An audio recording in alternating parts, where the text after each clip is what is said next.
Hello everyone and welcome to the One Stop Co-op Shop. Today I'm going to be doing a solo playthrough of Too Many Bones. I was going to do a two-player, but my wife and I decided that this one is better solo for a video. A two-player, it'd be so hard to get the camera in all the right spots. So I'm just doing solo playthrough.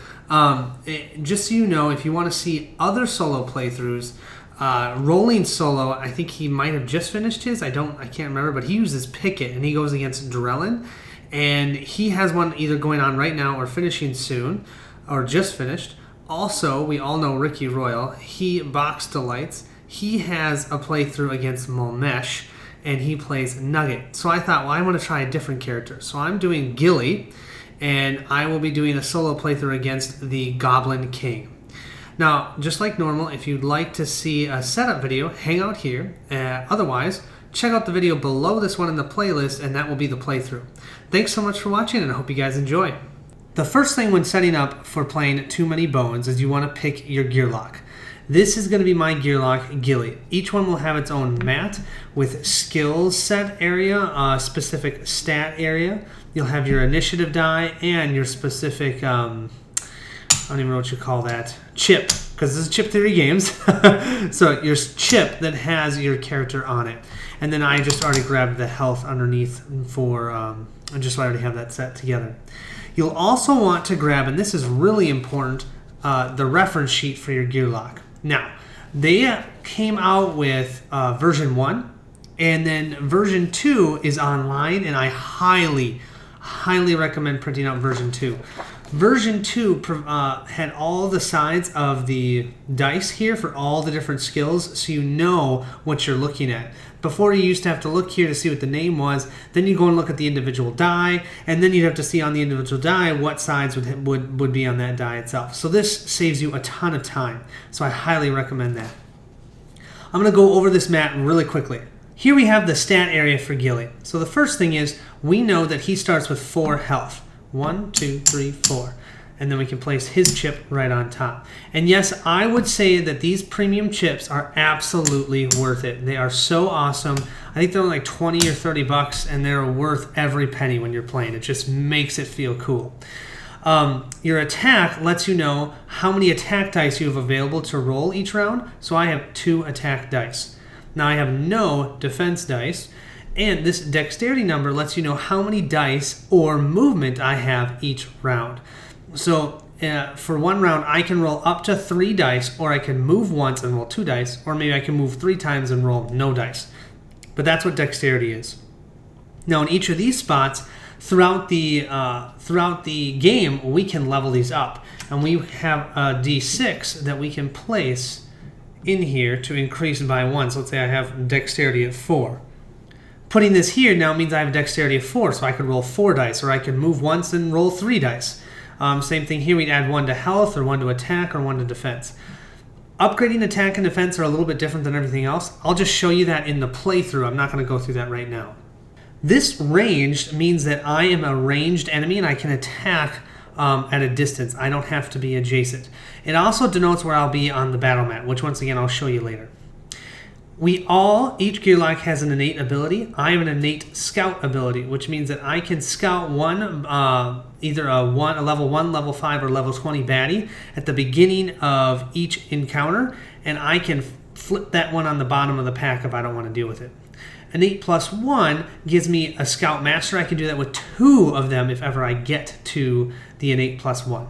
Over here we have Ghillie's skill tree. Now, what you see, there's a few different things going on here. First, any of the spots that have a star means that you can start by placing that specific die when you want to upgrade or when you receive training points.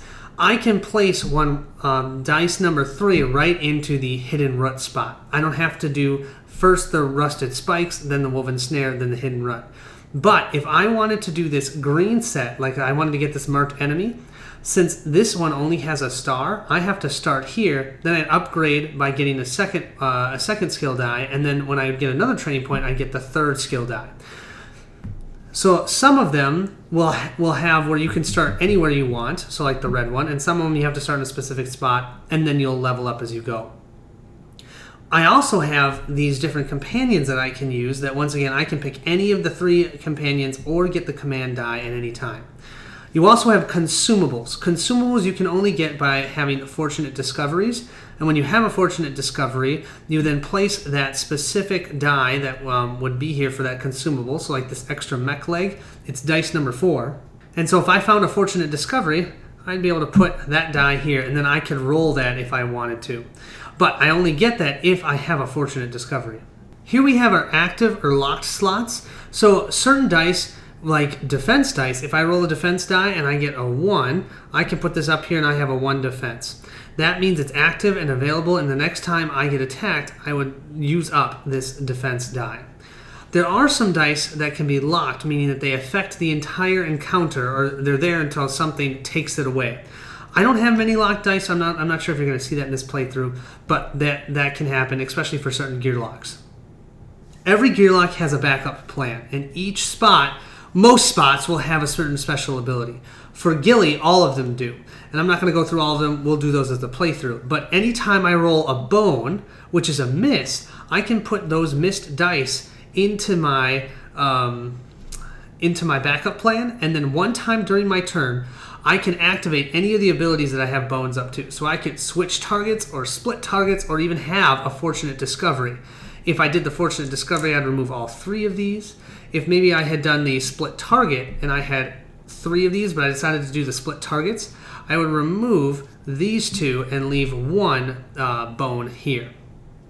Now, if you ever want to get your innate +1, you have to get 6 bones. So when you get that 6th bone, you become an innate +1, and then what you'll do with your chip is you'll flip it over, and it's really, really, really, really hard to see, but there's little stars on the outside here, and that tells you you're your innate +1. Once you start gaining loot, you can have up to 4 loot unless you have something that says heavy. Heavy means that it counts as 3 loot, and so you can only have 1 more. But you'll place your 4 loot here, and there's loot and trove loot.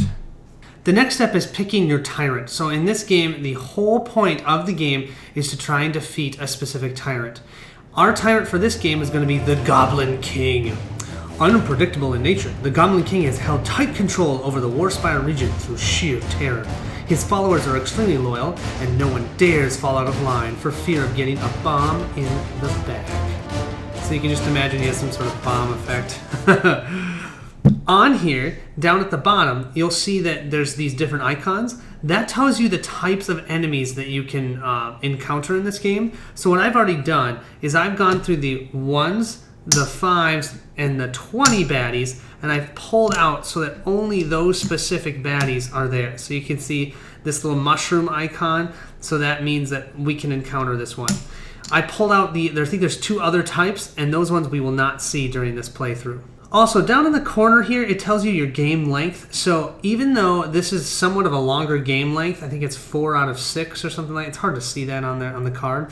But it doesn't always mean that it's easier or harder. Nam, who's one of the shortest lengths, is probably one of the hardest ones to beat, especially if you play it co-op. Solo, maybe not as much, but co-op, man, that one's a hard one. Over here, this tells you how much progress you have to get before you can encounter the tyrant. And this over here tells you how many days you have to encounter and defeat the tyrant, otherwise you lose the game. So I'll have a total of 12 days, but I need to obtain 8 progress. You also want to make sure to get the tyrant chip. So this is the tyrant chip himself and the tyrant die. And the tyrant die's effect are what the effects mean are on the back side of the tyrant card itself. Since we're playing solo, there are a total of 12 solo encounter cards, and you're going to grab whatever the amount of days that you have. So I have a total amount of days available as 12. Subtract 3 from that, 9, and grab 9 random encounter cards. You're going to shuffle these up along with the 2 tyrant cards. So each tyrant might have 1, 2, or 3 tyrant cards. The Goblin King has 2 specific tyrant cards. I'm going to shuffle up this pile together, and then after this is shuffled, we're going to place special encounters 1, 2, and 3 on top of the stack. Because 1, 2, and 3 will always happen in every single game. So you'll see that in Rolling Solo's playthrough, he'll be doing the same 1, 2, and 3, and Ricky Royal will do the same 1, 2, and 3. But after that, who knows? We'll probably be doing totally different encounters, or maybe at least encounters in different orders. So I'm going to shuffle these up off camera. Here we have the map of Daelor. Now this is absolutely beautiful. It's absolutely not needed though. This is an add-on, and you can certainly get this at Chip Theory Games, but it's not needed. However, I love it. It just adds so much to the game. Makes you feel like you really are adventuring.